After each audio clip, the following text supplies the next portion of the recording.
Thank you all so much for joining us. We've got a lot going on the Hill today, so we're going to have members coming and going during this press conference. But we are here today to authoritatively express that President Trump did not commit an insurrection, and we believe Congress has a unique role in making that declaration. It's not the job of the states, and especially not the job of some bureaucrats in Colorado, to make this assessment and interfere with the rights of voters to cast their vote for the candidate of their choice. The very experts who often get on television and talk about securing democracy seem to be the first to want to then remove a candidate from the ballot because they are afraid that he is too popular. We have 63 co-sponsors to the resolution that Ms. Stefanik and I will be filing today to express the sense of Congress that President Trump did not commit an insurrection. I want to express my gratitude to Senator Vance for filing the companion legislation over in the Senate. And now is time for members of the House and Senate to show where they stand on this question. We and the former president welcome and expect many more co-sponsors in the coming days and look forward to a floor vote. And now I'd like to recognize my co-lead on this project, our terrific Republican Conference Chair, Elise Stefanik. Thank you so much, Matt Gaetz. The American people are smart. They know that the weaponized attacks of radical far-left prosecutors and Joe Biden's Department of Justice against President Donald Trump are nothing more than a targeted political witch hunt used to further their own extreme far-left political agenda and hijack the will of the American people come Election Day. As President Donald Trump continues to dominate in the polls, extreme Democrats will stop at nothing in attempt to prevent President Donald Trump from returning to the White House, and the Democrats are shredding the Constitution in the process. Joe Biden claims that democracy is on the ballot, yet the American people know that it is Joe Biden and Democrats who are openly attacking democracy. I am honored to stand as an original co-sponsor on Congressman Gaetz' resolution that President Donald Trump did not engage in insurrectional rebellion against the United States. That is a fact. Rogue far-left Democrat operatives are attempting to use this lie to illegally take President Trump off the ballot. This week, the Supreme Court will begin arguments in Trump v. Anderson to determine if liberal activist judges have the right to erase Donald Trump from the ballot, steal the election, and the American people's right to elect our leaders. For the sake of American democracy, I am proud to fight for President Trump and the tens of millions of American patriots who face political persecution. With that, I'm honored to turn it over to Bill Posey, our colleague who is also a co-sponsor of this bill. Bill. Thank you. And thank you, Congressman Gaetz, for leading on this. The same people trying to keep Donald Trump off the ballot are the same ones who supported the fake dossier, the biggest fraud in political history, probably. Same ones who claimed Obamacare would let you keep your own doctor, keep your own insurance company, and it's going to cost you less. Same people. They're the same people that claim the border is secure. Now they claim Donald Trump is a danger to democracy and should not be on the ballot. Just three quick facts. The real threat to democracy is an administration that weaponizes government to target, intimidate, and silence political opponents. The real threat to democracy is the use of lawfare to destroy political adversaries and interfere in elections. The real threat to democracy is denying American citizens the right to vote for the candidate of their choice. And this time I'd like to turn it over to a colleague from the great state of Texas, Congressman Babin.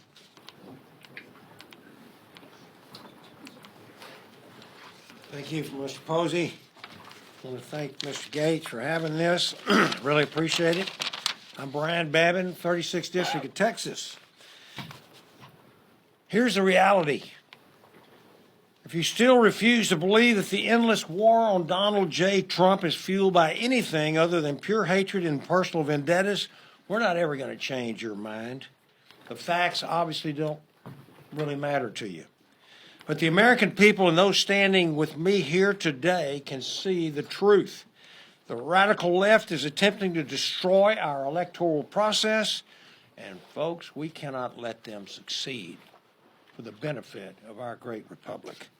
It is time to push back, to preserve the type of freedom that was won by blood and defended by patriots to keep in place the liberties that set the United States apart from all nations on the face of this earth and have allowed our nation to become the envy of the world. We cannot bend the knee or turn a blind eye to this blatant attempt to discredit the will of the American people.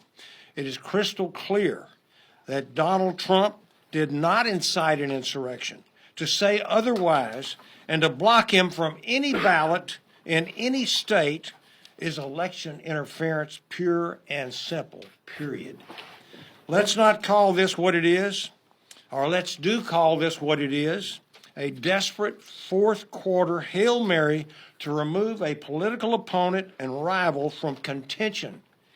It's a reckless precedent that sets and risks our entire democratic process, and it must be rejected. I yield back. I would like to introduce my good friend from Arizona, Representative Andy Biggs. Thanks, Mr. Gaetz.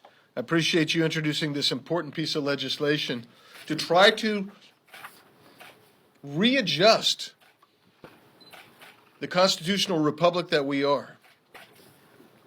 What we have seen is mass hysteria caused by you, the reckless leftist media.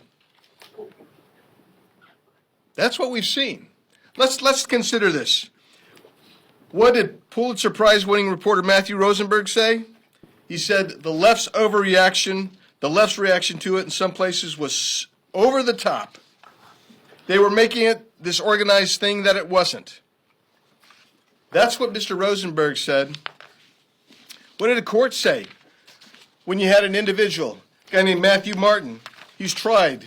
He just happened to be here, peacefully wandering around. But he was charged with entering a restricted building, disorderly conduct, violent entry, and parading in the Capitol building. Petty offenses. But what we found out is he was waved into the Capitol. And what did a Capitol police officer say? Well, the crowd was large. We waved him in. That was the testimony given by a police officer. That doesn't sound like an insurrection. Neither do these comments by President Trump. Stay peaceful. Please support our Capitol Police and law enforcement. They're truly on the side of our country. Stay peaceful. 30 minutes later, I'm asking for everyone at the U.S. Capitol to remain peaceful. No violence. Remember, we are the party of law and order. Respect the law and our great men and women in blue. Thank you. That doesn't sound like an insurrection. How about this? Exclusive. The FBI finds scant evidence that U.S. Capitol attack was coordinated. FBI investigators did find that some cells of protesters, including followers of two groups, Oath Keepers and Proud Boys, had aimed to break into the Capitol, but they found no evidence that the groups had any serious plans about what to do if they made it inside the Capitol. That doesn't sound like an insurrection. Further, the FBI found no evidence that President Trump or people directly around him were involved in organizing violence, according to law enforcement personnel. No charges filed for insurrection or treason. How about when Director Wray came in and testified before Judiciary? He said there were three groups on the Capitol that day. Largely, and by far the majority, were peaceful. Second group were people that, for whatever reason, they entered the Capitol, but they were peaceful, but they committed a trespass. And then you had a small group that was violent. We call that a riot. Well, but that's not how it happened. The Democrats, they insisted that it was an insurrection, but the exchange between Eric Swalwell trying to get this director to say that it was an insurrection at the hearing in June of 2021, where Director Wray said, well, Congressman, I understand why you describe it that way, but as FBI director, that term has legal meaning. It was not an insurrection, but the crazos on the left, supported by their accomplices in the media, continue to try to harass and have President Trump removed from ballots using this false narrative. And it is a false narrative.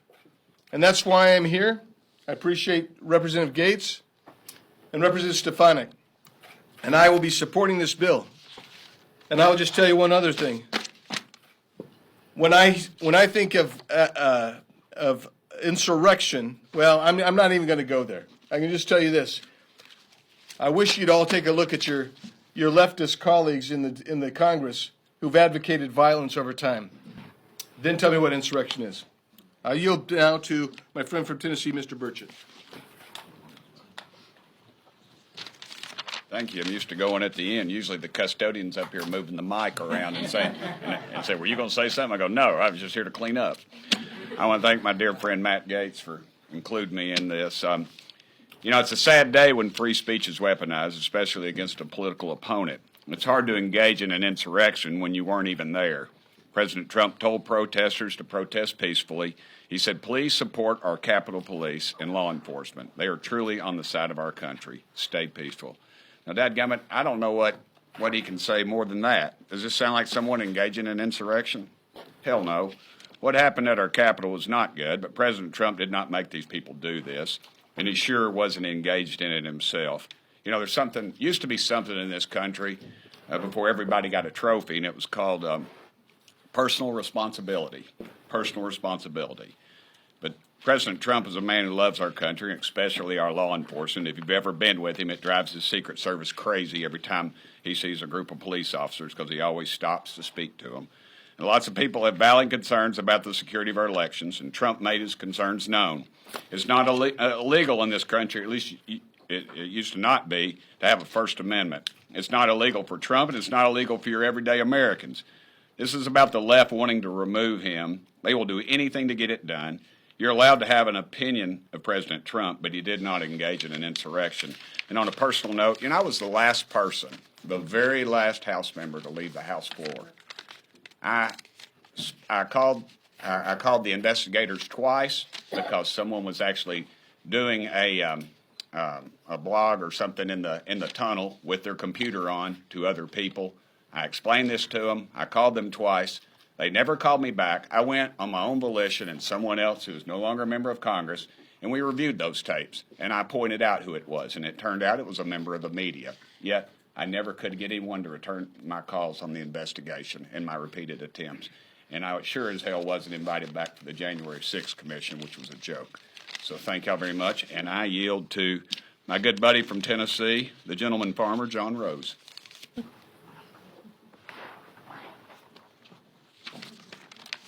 Thank you, Tim. We shouldn't have to be here today, but we are because of illegal and illegitimate attempts by unhinged left-wing courts and liberal elected officials that have put their own political endeavors above the U.S. Constitution. The fact is, President Trump had every right to peacefully contest the results of the 2020 election. Hillary Clinton did it. So did many of my Democratic colleagues in 2000, 2004, and 2016. The rules are clear and simple. They're written in Article 2, Section 1 of the Constitution and in the Electoral Count Act of 1887. It's how our process works. As a former practicing attorney, I can say there isn't a single shred of evidence that points in the direction that President Trump participated in an insurrection. The protesters who were present in the Capitol building did so of their own volition. They were not encouraged and they were not led by the president to take any such actions other than to peacefully protest. The bottom line is that we need to send a message to the country and those who are doing everything they can to remove former President Donald Trump from the ballot. Your efforts will not stand. Democracy and the rule of law are on President Trump's side. In America, we let the people decide at the ballot box who their leaders are going to be. I stand here in support of Mr. Gaetz's resolution, which expresses the sense of the House that President Trump did not engage in insurrection or rebellion against the United States.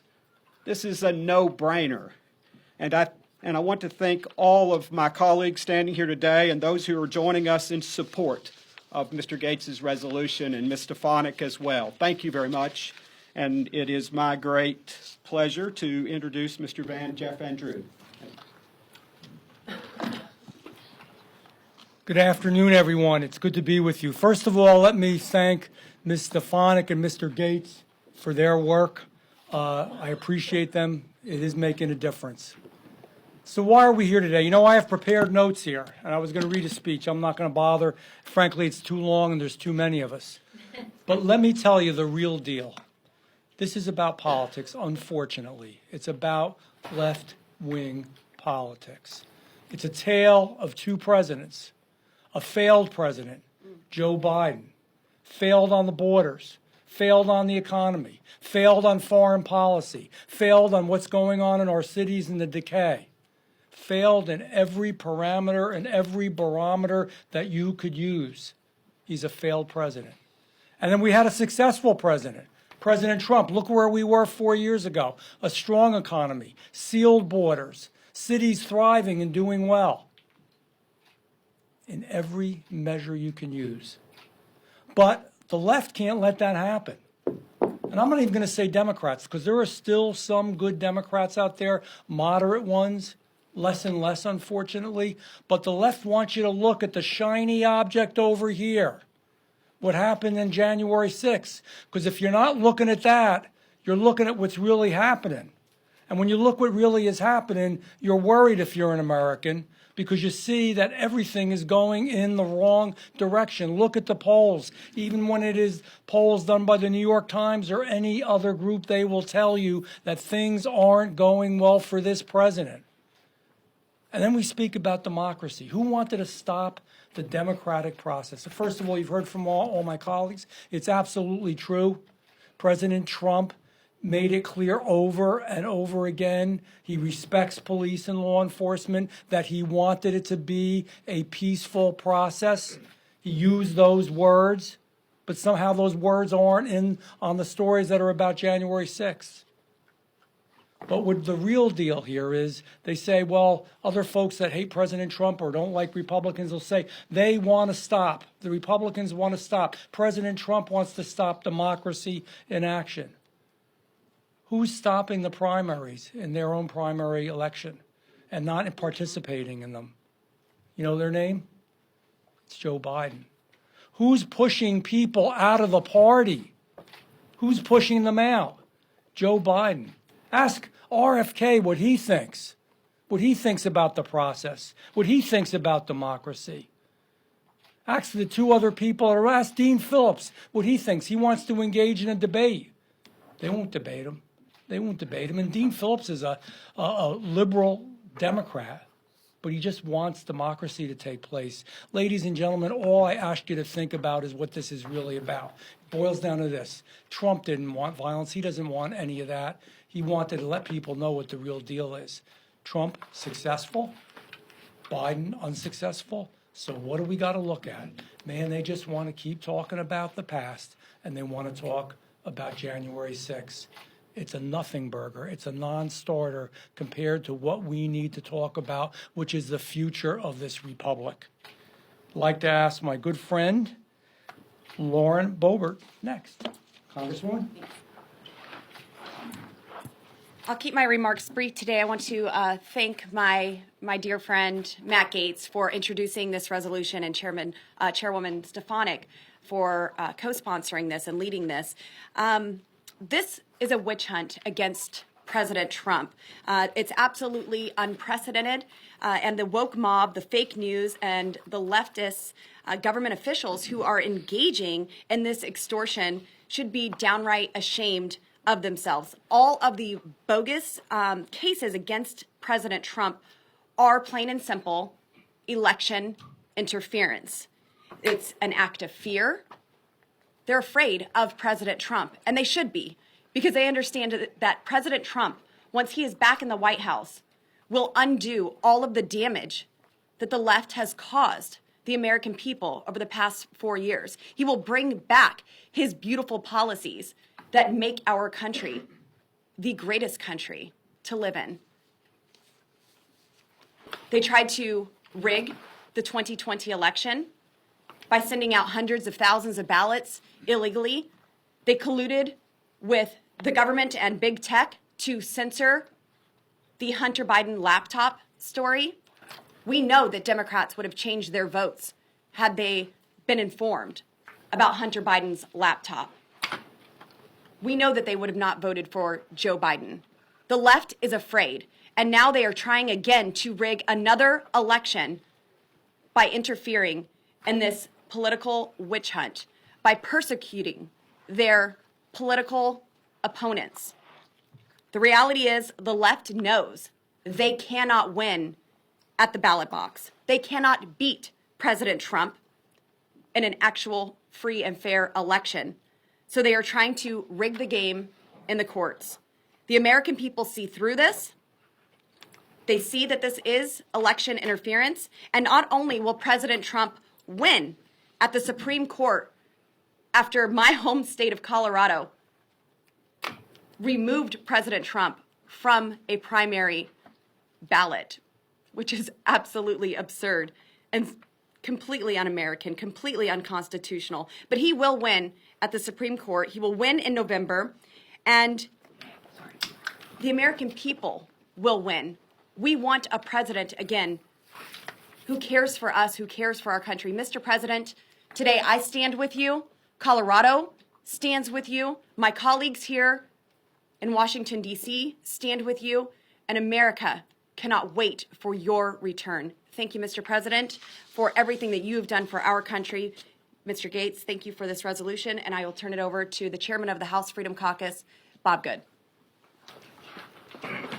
Thank you, Congressman Boebert. Thank you for everybody for being here today.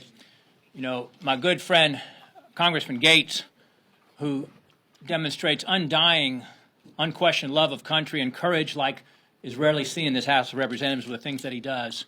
I thank him for bringing this resolution forward that explicitly states what we already know, that President Trump did not incite an insurrection against the government on January 6, 2021. You know, the Democrats only have two things these last 3 years. All they've had is COVID forever, J6 forever.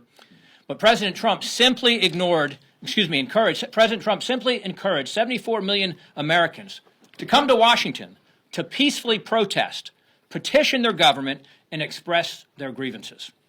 I'm thankful again to my colleague, Mr. Gaetz, for initiating and introducing this resolution, clarifying this very fact. President Trump is right when he says it over and over. He is the one standing between a weaponized Biden administration and the American people.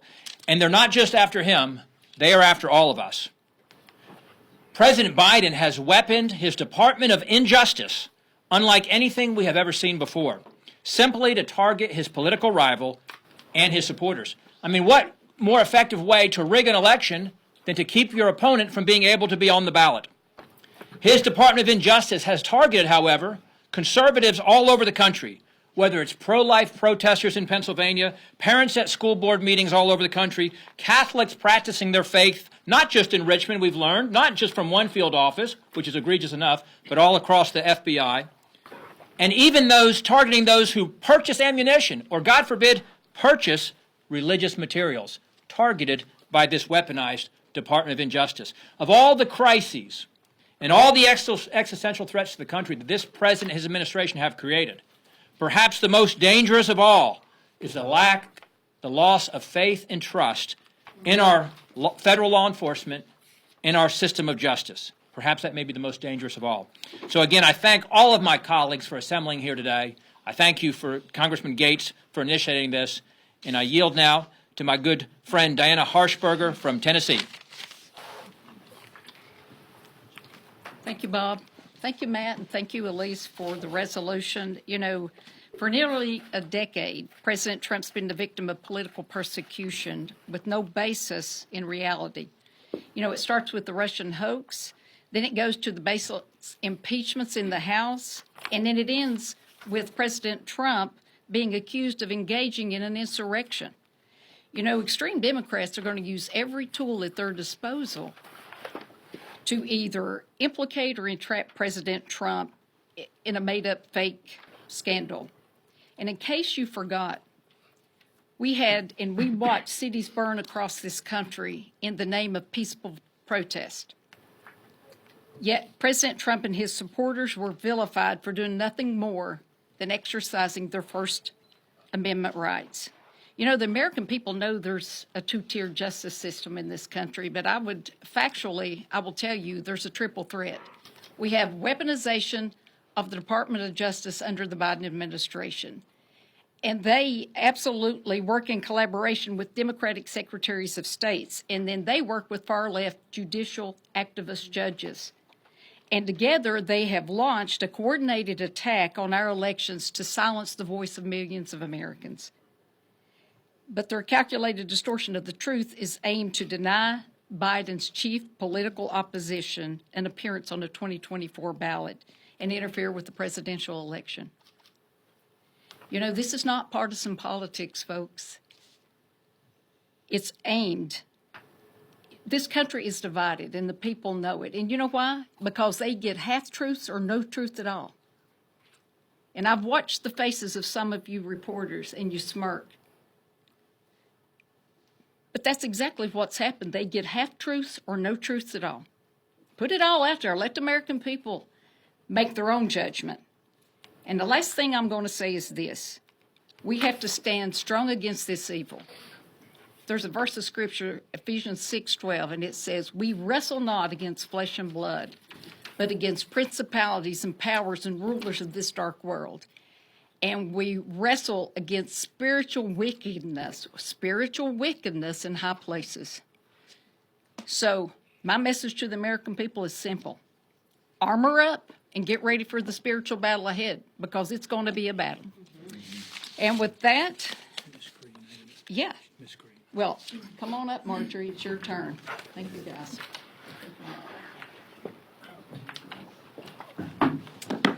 Not one single person has been charged with insurrection. Not one single person has been convicted with insurrection. Not one. In every single court of our land, no one's been charged and convicted with insurrection, yet Democrats and dishonest people in the media every single day accuse President Trump of waging an insurrection and accuse many of us of waging an insurrection, and you're doing nothing but lying and selling the lies of the Democrats, all for campaigns and elections. Shame on every single person that has done that. Shame on you. You need to tell the truth. You have the freedom of press, one of the greatest rights in this entire world. And anyone that puts the word insurrectionist, calls President Trump an insurrectionist, and calls any of us an insurrectionist is a liar, and you do not deserve the power that you possess. Shame on you. Shame on you. Let me give you guys a little history lesson, okay? When President Trump was inaugurated, Antifa and leftist rioters nearly burned down Washington, D.C. Did you call it an insurrection? No. BLM raised millions of dollars on the Act Blue Democrat fundraising website, and then proceeded to cause $2 billion in damages across American cities and communities, all in 2020, every day. Not one day for 3 hours. Every damn day. Did you call it an insurrection? They attacked police officers, federal courthouses, tore down statues, burned 93 police vehicles. Did you in the media call it an insurrection? No, you did not. You called it mostly peaceful. And you lied to the American people, and the American people don't trust you anymore because of that. And then the American people who pay for elections with their tax dollars actually own the elections and have the right to care about their elections, election integrity, and the results of their elections. When they came to Washington and protested, all of you called it an insurrection. And then when Joe Biden was inaugurated and this entire Capitol complex was surrounded with 30,000 National Guard troops, none of you stood there and called that an insurrection. Oh no. You all stayed silent. And while Matthew Graves, the U.S. Attorney at the Department of Justice, is arresting people every single day, throwing them in jail, held them for 22 hours in solitary confinement, unconvicted, all of you stay silent. No one attacks them for that. Apparently, you think it's deserved. Shame on you. And I want you to know the American people are paying attention. They're not stupid just because you tell them in your articles and in your headlines and on your networks that Trump is an insurrectionist or any of us are insurrectionists. No. As a matter of fact, you're hurting your own careers and you're hurting your industry for lying to them. So I would like to thank you, Matt, very much. And I would like to thank Elise Stefanik for introducing this resolution. And I cannot believe we even have to do this because Democrats and liars in the media accuse President Trump of being an insurrectionist when in fact he is not. He said, go in peace. Go in peace. God bless President Trump. God bless him for saying we should care about our elections. And I want you to know, because of that, Americans do care about our elections. And we have every single right to care. Thank you very much. I urge my colleagues to vote for this resolution. And with that, I'd like to turn it over to Ronnie Jackson from Texas. Well, thank you. Thank you once again, Matt. I appreciate you doing this as well, for introducing this. This is something that's really important. Unfortunately, it's been a sad few years in the Biden administration, and we've seen lots of things happen. We've seen our southern border an absolute disaster, the security of our border and everything that it's brought with it, the crime and the drugs. We've seen our reputation overseas completely devastated. We've seen our economy take a huge hit because of some of the Biden policies that have been put in place. But I think the biggest danger is the weaponization of government that's taken place in an effort to prevent President Trump from ever being president again. And it started a long time ago, but unfortunately it's happened right here in this very body as well. This body has participated in the weaponization of government directed specifically at that, at keeping President Trump from ever being reelected and from becoming president again. And we saw that during the January 6th committee, which was a complete disgrace, led by Democrats such as Liz Cheney and Adam Schiff and others. We saw what happened there. That we found out since then that this committee was put in place for no other reason other than to tear President Trump down. We've seen now they've been discredited. We found out that some of the information that they had, some of the evidence that they collected, which most likely was evidence that undermined their case against President Trump, has been destroyed. And this, unfortunately, is just the very beginning of a long period of time where the Democrats have tried every single thing possible, every tool at their disposal to go after President Trump. They're very single-minded in this. This is all they care about, is do not let President Trump be on the ballot. Do not let him be eligible to run. And for God's sake, do not let him become president again or put him back in the White House. I can tell you that the American people have weighed in on this. He has overwhelming support in this country right now. He will be elected again. He was our 45th president, the best president we've ever had in this country, and he will be our 47th president again.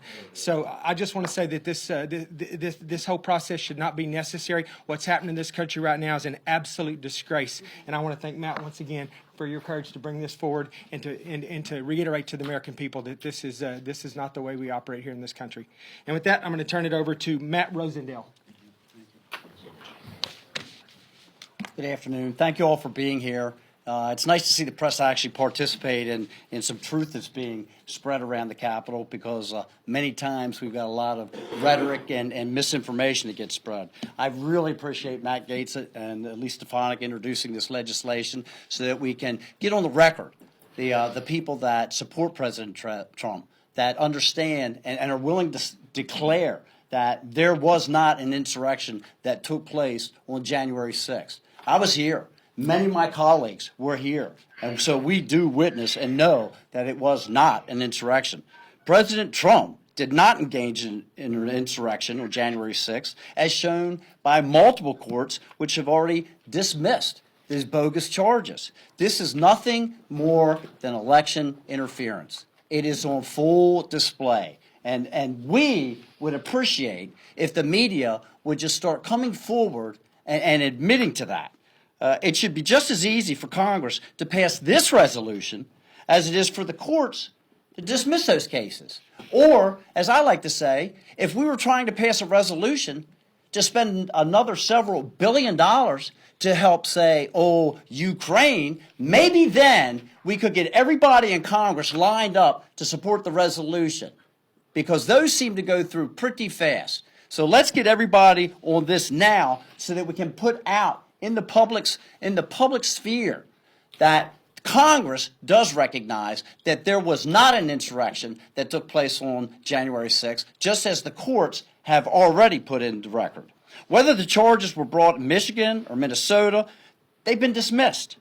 I look forward to the Supreme Court doing the exact same thing and vindicating our president so we can be on with this removal of him from different ballots. I stood with President Trump since the beginning, including when I voted against the electors on January the 6th, after numerous credible allegations of election fraud were shared with us, after numerous allegations of state officials changing the election process without legislative approval. Those are the facts, folks. Those are the facts. And the Electors Act gave us the ability, gave us the directive to refuse to accept those electors if we didn't feel that they were properly awarded. And so myself, and I would say everyone here that's not a freshman, voted against the electors from Arizona. That's correct. And we voted against the electors from Pennsylvania. That's correct, because that information and those facts were there. And the facts, again, will come clear. And as I always say, the truth isn't always pretty, but it is always the truth. The truth will prevail. It will be shown that President Trump did not cause this insurrection. And then once again, we can eliminate this election interference that has been conducted upon him for so long. I appreciate your time, and I would like to introduce my good friend from Missouri, Representative Eric Burleson. I think we've heard, I want to first say thank you to Representative Gaetz and Elise Stefanik for leading this resolution. Look, this town started the witch hunt the moment that President Trump was elected. And it began through every part of this deep state in this town and through you, the media. From the Russian collusion hoax to then there was the phone call, which was ironically what the very thing that an administration ought to be looking at and what we're looking at today, which is corruption by the previous administration in Ukraine. It's sad that we have to do the job that you're supposed to be doing in the press. And that's why the American people are frustrated. And as you can imagine, that's why many of them came to their nation's capital in frustration, not just at what they saw happening in the election process, but because they were frustrated with you, the media, who they felt like they couldn't trust anymore. And so they're in the Capitol, and you know what's ironic? Not one of them was armed. You know, I come from Missouri where a lot of people are armed. Not one of the people up here was armed, and I don't know how you're going to take over the Capitol if you're not armed. So first and foremost, it's ridiculous to say that someone with face paint and bison horns is here to take over the Capitol, okay? In Missouri, when I was in the Missouri Capitol, we had protesters come in all the time. We would call what happened on that day a Wednesday in the Missouri Capitol, okay? We welcome free speech. We welcome people telling us what we should be doing, how to vote, letting people express their frustration peacefully through their elective process and their First Amendment rights. Because as our founders have said, if they can't do it through that process, they will do it through a more violent process. And it's your job in the press to uphold those First Amendment rights. And it's your job to make sure that people's rights aren't being taken away, and ultimately that people know and have trust in you and this government. At the end of the day, you can't say that Trump was involved in insurrection when there was no insurrection. That's at the end of the day. And it's ridiculous that this place continues to clutch pearls towards an individual who represents the interests of most people in this country, most hardworking, blue-collar Americans in this country that just love their country. Thank you. Oh, sorry. My good buddy from Georgia, Representative Mike Collins. Thank you. You know, this is my first term in Congress, so I've spent the last 30 years in the private sector, in the trucking industry. I know what it felt like during those Obama years to see a far left swing and overreach by this federal government. And I was also on that other side of the ledger and saw what it felt like when the Trump administration came in and put America first, put Americans first, put money back in their pocket, and gave them their power back. You see, Hillary Clinton was supposed to complete the mission of Obama, but Trump stood in the way and gave that power back to the people. That's 100% why when Trump, when he came down the escalator to announce that he was going to run, that they were worried and scared about that. They knew what could happen if he won. That's why they've spent years trying to destroy him personally, destroy his business, even destroy his family. The only thing that this guy did was disagree with the results of the election in 2020. He didn't call for violence. But you see, the left-wing media and the left wing in this country, they're out to not just make an example out of Trump. They want to make sure that anybody else that steps up, that has that America First agenda, that never get tired of winning, oh man, you're going to think about running for this position. Look at what we did to Trump. Look at what we did to his family. Look at what we did to regular Americans that just came up here to peacefully protest and express their opinion about an election. Because you see, the only thing the Democrats have right now and what this president has is an America last. We're not feared in the world, and our enemies don't fear us. Our economy's in the shambles. Inflation's sky high. So what have we got to do now? Got to keep Trump off that ballot.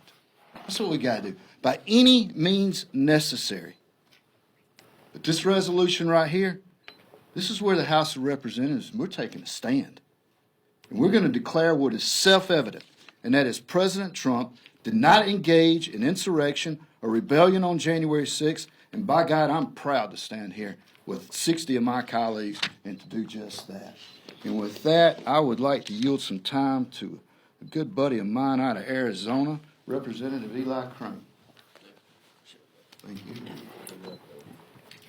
Thank you guys for coming. It's an honor to be here. Thank you, Matt and Ms. Stefanik, for leading on this. You know what I love about this? Watching where President Trump is at in the polls. I love it because it shows the American people don't trust you guys.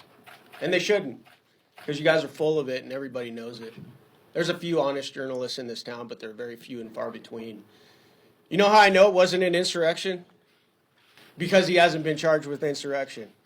And we can all see by the lawfare how he's facing up over 700 years in jail right now, how they've tried to destroy this man, destroy his businesses, that if they felt they had an inkling of a chance of convicting President Trump of jaywalking or insurrection, they would absolutely charge him. You know how else I know it's not an insurrection? Because this is the first insurrection in the history of the world where the people that were a part of it were unarmed. It's pretty hard to do if you walk around and see how many individuals are carrying firearms. All right. Last thing I want to say about how I know it's not an insurrection is because I actually listened to the words of the president. If you're trying to stoke an insurrection, you don't tell the people listening, hey, I want you to go over there peacefully and patriotically. All right? This is not an insurrection. What it is a party that's scared to death of this man because he's America first, and he's shown time and time again he's willing to bust up the swamp, and he continues to beat you like a drum. That's what this is really about. And for all you journalists out there, you know, that are pretty cowardly, some in this room right now, you don't have the balls to write the truth. And even if you did, your publishers wouldn't publish it because you're a part of a propaganda outlet, probably one of the biggest in the history of the world. If you had any courage, I want you to ask some questions about that day, January 6th, that we keep talking about. Why has the pipe bomber not been caught yet? Huh? Why has the pipe bomber not been caught? The one individual that could have committed multiple mass casualties has not been caught yet. Go follow some of Beatty's reporting over at Revolver News. He's got some evidence for you guys. What's going on up here with January 6th is there's a pretty big cover-up actually going on up here in Capitol Hill about some of the involvement of our government and it's quite unsavory. And I want to acknowledge Rep. Massey's work on this lately and others who have been trying to get to the bottom of it. But here's some other questions for you journalists to ask. Why did it take so long for Ray Epps to be charged? Go watch videos of Ray Epps on that day and how he was stoking the entire thing and how long it took him to be charged. And yet there were so many people that were brought into the D.C. jail, and they're still there to this day. So if you guys want to ask some questions, those are some questions. But the bottom line is we all know President Trump did not commit insurrection, and he's probably going to be the president of the United States once again. And so I'm happy to be a part of this resolution. I'm happy to support the president, and I'm happy to call out all you little cowardly liars in the press. Thank you. I want to now welcome my friend Harriet Hageman to come up. She here? All right, going down the list. Oh, you thought I was bad. Wait till this one gets up here. I want to welcome Miss Anna Paulina Luna. Thank you. To follow up on what Representative Crane had stated, we have the ability and at our disposal tools to find terrorists in caves in the Middle East that you can't find someone who planted a pipe bomb. That's pretty egregious, but we have evidence that the government really helped to cover up what was happening, and I will just point all of you to what happened at Oversight, where we actually questioned Twitter 1.0. We saw that under the Department of Homeland Security, CISA was actually working to not only suppress information, to include the president's statement to remain peaceful on January 6th. Remember how he said that? Yet it was nowhere on social media. It's because these outlets, whether it was Google, Twitter, Facebook, Instagram, they're all working to suppress that information. But I wonder why. I wonder why they would want to do that, and it's because this president is truly a man that is outside of the D.C. control, and frankly, that's why every single person, I'm pretty sure up here, has endorsed him for re-election, and he's going to win in November. But I want to ask you all questions on whether or not you think that we should be charging someone like Hillary Clinton with insurrection, someone like Stacey Abrams with insurrection, because they all claim that they won elections. We know that Hillary Clinton was full of it. We know that because we saw what come out. In fact, you guys know that I all censored Adam Schiff over it. There was no evidence of Russia collusion. So I want to close with saying this. What we've seen happen over the last couple of years has not only been depressing as a member of Congress to witness how much people up here have actually used that lie, used that narrative, not just to smear President Trump, but to tear apart this country. But I do applaud what Representative Gaetz has done, and what I will say is that those sociopaths that continue to push this lie, once we have this on the floor, if you continue to push this, you guys are all going to be guilty of breaching House privileges, okay? Because we're saying that it didn't happen. We have evidence to back it up. So just think on that for a little bit. Without further ado, I'd like to introduce my good friend Corey Mills and fellow colleague from Florida. Thank you so much. I want to point out a couple of obvious statements. These have been out there from the very beginning. One is right here. You want to talk about inciting violence, inciting an insurrection. You want to talk about the ideas of promoting violence. Well, right here you've got Kamala Harris, who is actually trying to raise funds for the very people who are setting fire to our cities in 2020. Why don't we go look at Minneapolis? Why don't we go look at Seattle, New York, Baltimore? Why don't we look at what CHOP was doing, what was being encouraged? Why don't we look at Maxwell Waters, who said we need to be more confrontational, or Nancy Pelosi, the former speaker, who said, I'm surprised there's not more people out in the streets rioting. Now let's look at what President Trump said, however. He said, these things and events that happen when a sacred landslide election victory is so unceremoniously and viciously stripped away from great patriots who have been badly and unfairly treated for so long, go home with love and in peace. Remember this day forever. Well, you're right. The media did remember this day forever, and so did the left, who continued to try and vilify it as something that it is not. But let me be clear. President Trump did not incite violence. This was not an insurrection. If this is an insurrection, then what about all the pro-Hamas members who sit in our Capitol and disrupt legislation, which just happened last week? Was that an insurrection? It was an unarmed group who is disrupting federal legislative process. That's what everyone in the media and all the left continues to try and claim. But the bottom line is that it was never about policing, and it was all about politics. This is election interference. This is trying to remove someone that they know will be the president of the United States, someone who was the 45th 46th and will be the 47th President of the United States. This is about ensuring that they can try and remove him from the ballot by attacking his family, by attacking his businesses, by claiming that there was a false narrative set up for fraud regarding the actual valuation of his property Mar-a-Lago, which 20 years ago was valued higher than what they're trying to claim it is today. This is about lawfare, whether it be Fani Willis in the DA's office, whether it be the AGs, whether it be the Department of Injustice. The bottom line is that this was never about trying to prosecute the president and all about trying to have him removed for election interference. Let me be clear. The United States House of Representatives stand strongly and firmly behind the president. We will not allow the lies out of the media and the left to continue on, and I am honored to stand here and support my good friend and colleague, another Florida man, Representative Matt Gaetz, and our chairwoman, Elise Stefanik, to make sure that we once and for all put it to bed that President Trump did not incite violence. He did not lead an insurrectionist. What he did was he stood for the American people, and I'll stand for him. With that, I'll go ahead and turn this over to my good friend from Texas, Mr. Keith Self. Thank you, Corey. You've heard here the hypocrisy, the two-tiered justice system. I want to share a story with you. 4 women from my district traveled on January the 6th to the National Mall. They were nowhere near the Capitol. They saw the smoke, but didn't even know what was going on. They went home. 3 of them actually put on social media pictures in their account. 1 did not. Guess which 3 were visited by the FBI? Yeah, you got it. Look, we've heard a lot about Section 3 of the 14th Amendment as they've attacked President Trump.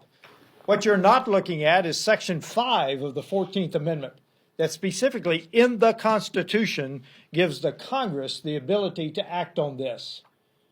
Look at Section 5. And I will tell you, as we go through this, what we want a nation of the people, by the people, and for the people, rather than a nation of media, by media, and a trial of, for, and for the media. This shall not stand. I am proud to stand here with both my friends, Representative Gaetz and Stefanik. And with that, I introduce Dan Webster.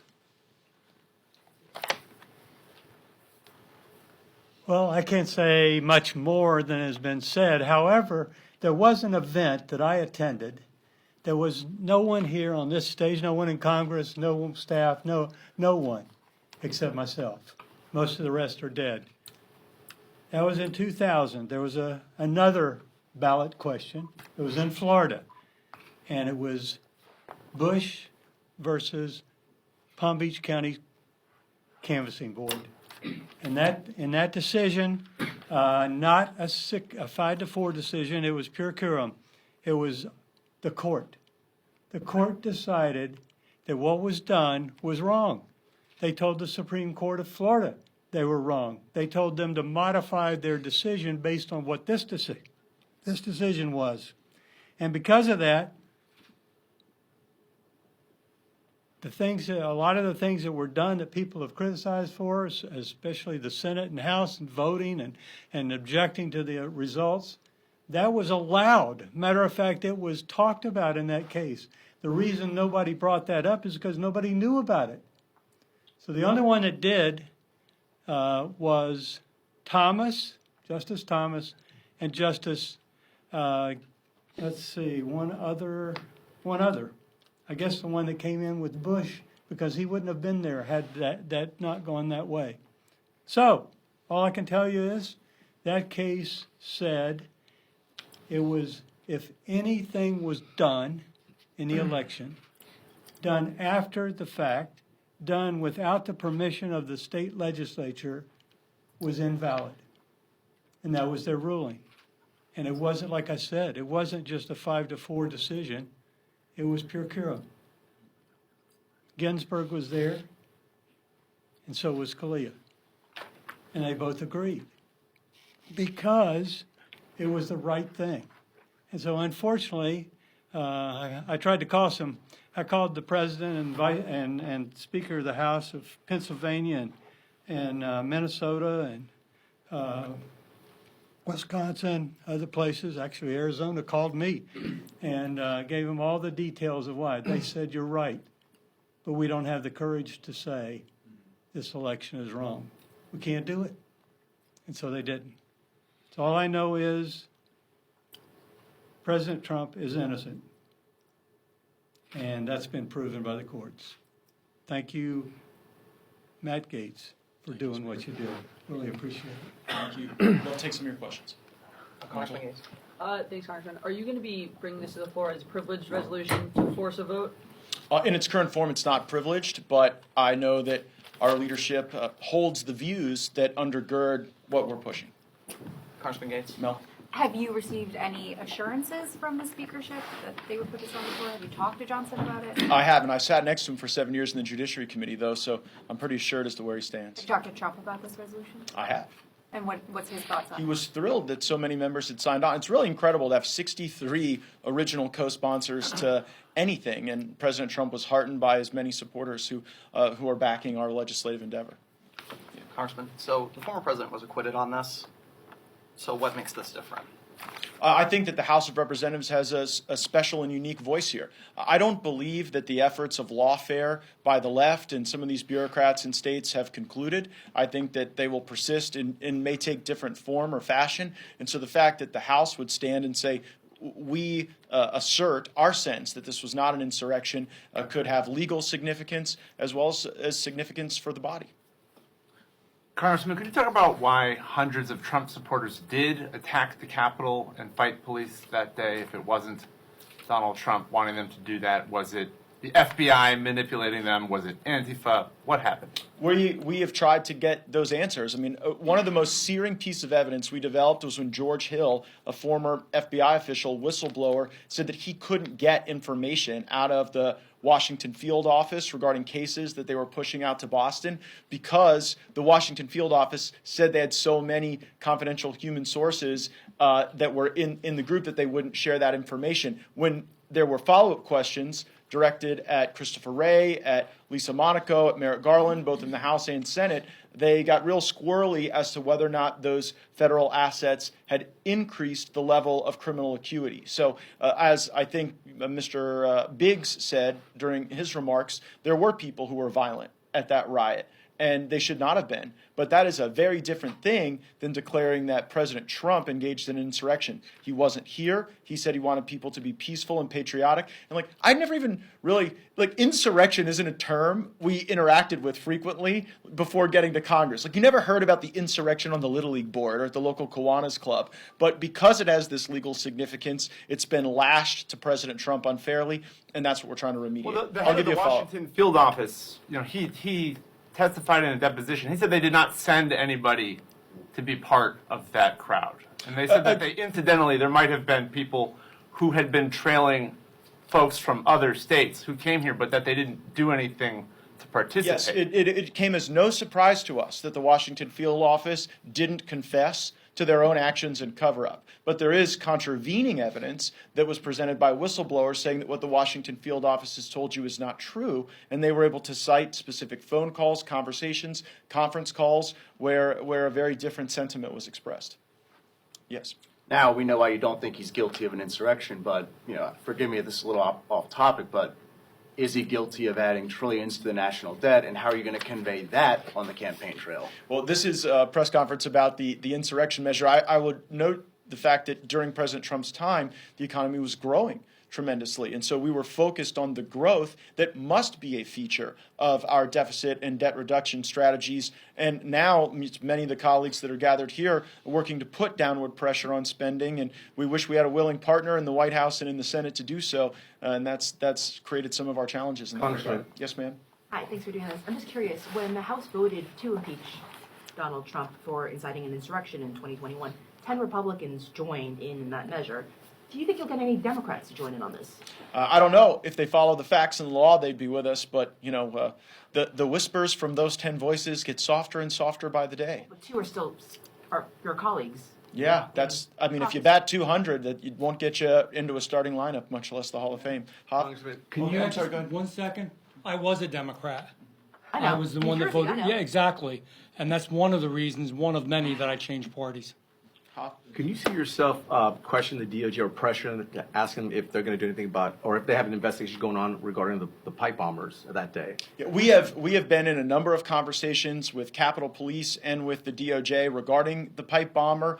We just learned last week that the Capitol Police fessed up to the fact that it was a plainclothes Capitol Police officer who found the pipe bomb. As Mr. Crane indicated, Thomas Massey has built the video evidence around that, and it seemed to be sort of odd that people were eating sandwiches and watching children walk by, and the vice president was just steps away, and that there didn't seem to be the type of concern and response that you would have if there really was a fear that there might be an explosion there. So, yeah, there's still a mystery there with the pipe bomber, but certainly we've seen in pleadings the government use the pipe bomb as a mechanism to try to enhance punishment and sentencing for people. If, in fact, it was a bit of a ruse, that would have been unfair. I'll give you a follow-up if you... Yeah, I would, just off topic, not kind of, but considering you guys already nuked the media up here, did you want to add to what Congressman Green, Congressman Boebert have said about the media? Any message to all of us? I never try to perfect on the sentiment of Ms. Green and Ms. Boebert. Yes. There was conversation last year, I think in the middle of the year, about potentially expunging Trump's impeachments. There were 2 of those resolutions. Why go ahead with this resolution rather than one of the expungement resolutions? Speaking to insurrection specifically has greater legal utility than the expungement of an impeachment, because you have these unelected bureaucrats who are trying to use the term insurrection in a very tortured and undemocratic way. The expungement of the impeachments is something certainly I would support, but that has a different legal effect. Mel? Is there like a practical sort of implication if this passes? Would this help Trump legally in court, or is this just a symbolic measure? No, I think that it would be incredibly helpful legally if we were to adopt this provision. You know, I've been the victim of federal crimes. I know what it's like when prosecutors regularly consult the victim to understand what the victim's expectations are. If we're the purported victim in Congress and we're saying this was not an insurrection, I think that would hold a great deal of weight. Yes. Congressman, do you think, or are you hoping that the Supreme Court will weigh in on this resolution if it comes to a vote? And then secondly, isn't this resolution also a way of testing the loyalty of House Republicans or their support towards Donald Trump if it comes to a vote? The answer to your first question is I don't know that the Supreme Court has a mechanism by which to address a sense of Congress resolution. I think there are a number of legal matters that are working their way to the court, and our expectation is that the court will not embrace the anti-democratic impulses that we've seen elsewhere. And whether or not this is a loyalty test to President Trump, I'll leave that to the members and President Trump to determine. I think if this lasts too much longer, this meeting will become an insurrection. But I'll give you the last question. Just one more follow-up. Sure. This is a non-binding resolution, though. So if you're worried about the legality, why not? Article 14 does provide a way for Congress to make sure Trump is on the ballot, which is the 2/3 vote. Why not pursue that? The best is yet to come. Thank you all so much. Thank you.